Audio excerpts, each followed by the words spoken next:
जिस इंसान को अपने अमाल का सिला मिलने का यकीन होता है, वो नेकी के सिवा कोई काम नहीं करता।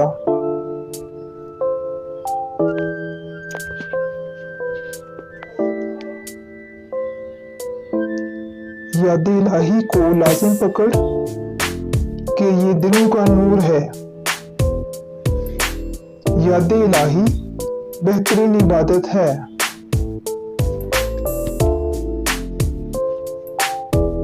अल्लाह को याद करने वाले उसके खास और मकबूल बंदे हैं।